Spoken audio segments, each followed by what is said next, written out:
ខ្ញុំគិតថាបងប្អូនធ្លាប់ឃើញកាសប្រភេទ Open Air ច្រើនហើយក៏ប៉ុន្តែបងប្អូនសាកមកមើលជាមួយនឹងកាសប្រភេទ Open Air មួយនេះសិនដែលជា brand Sensui របស់ប្រទេសជប៉ុនអញ្ចឹងចំពោះ brand របស់ជប៉ុនគុណភាពមួយគឺអត់ធម្មតាទេបងប្អូនជាស្ដែងដូចកាសនេះអញ្ចឹងខ្ញុំនឹងបង្ហាញបងប្អូនទាំងអស់គ្នាជាប្រភេទកាស Open Air ហើយគេ design មកប្លែកមែនទែនដែលបងប្អូនអាចកាច់បាន90ដឺក្រេអញ្ចឹងត្រង់ចំណុចមួយនេះគឺបានន័យថាគឺអាចសម្របជាមួយនឹងគឺអាចស្របជាមួយនឹងគ្រប់ត្រចៀកទាំងអស់មិនថាត្រចៀកបងប្អូនធំឬមួយក៏តូចទេបងប្អូនអាចតម្រូវតាមត្រចៀករបស់បងប្អូនបានអញ្ចឹងចំណុចមួយហ្នឹងគឺលយមែនទែនបើធៀបជាមួយនឹងកាស Open Air ទូទៅ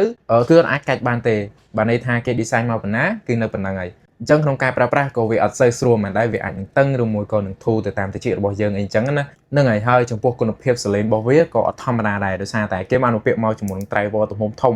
ដល់ទៅ 14.2 មីលីម៉ែត្រអញ្ចឹងទាក់ទងនឹងការបញ្ចេញសលេងរបស់វាគឺធ្វើបានល្អមែនទែនបញ្ចេញសលេងមកបះបុកធ្ងន់ហើយចំពោះ microphone វិញបើសិនជាបងប្អូនបានតេស្តដឹងតែជួបចិត្តហ្មងដោយសារតែសលេងដែលស្រូបចេញពីកាសនេះគឺឮច្បាស់ល្អមែនទែននៅពេលដែលត្រូវការ call និយាយ voice តាម Messenger ឬ Telegram អីគឺនិយាយច្បាស់ល្អតែម្ដងហើយចំពោះថ្មវិញបើសិនជាបងប្អូនប្រើតែគ្រាប់កាសធម្មតាហ្នឹងវាអាចកាន់បានចន្លោះពី5ម៉ោងទៅ6ម៉ោងហើយបើសិនជាបងប្រើប្រាស់ជាមួយនឹងប្រអប់ទៀតបងប្អូនអាចប្រើបានទៅដល់30ម៉ោងឯណោះអញ្ចឹងថ្មកាន់បានខ្លាំងមែនទែនបងប្អូនអត់ចាំបាច់ភ័យបារម្ភថាឆាប់អស់ថ្មទៀតទេនិយាយទៅកាសនេះគឺល្អខ្លាំងមែនទែនហើយចំណុចដែលពិសេសហ្នឹងគឺពាក់យូរមកក៏អត់ឈឺត្រចៀកដែរដោយសារតែវាទម្ងន់វាស្រាលហើយត្រង់កន្លែងនេះគេធ្វើមកបែបលក្ខណៈតុនអញ្ចឹងទៅវាអត់ធ្វើឲ្យត្រចៀករបស់យើងក្តៅឬមួយក៏តឹងត្រចៀករបស់យើងទេអញ្ចឹង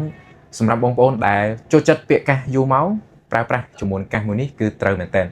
អញ្ចឹងបើសិនជាបងប្អូនចាប់អារម្មណ៍ជាមួយនឹងកាសមួយ model នេះបងប្អូនអាចបញ្ជាទិញតាមរយៈវីដេអូនេះបានអរគុណបងប្អូនទាំងអស់គ្នា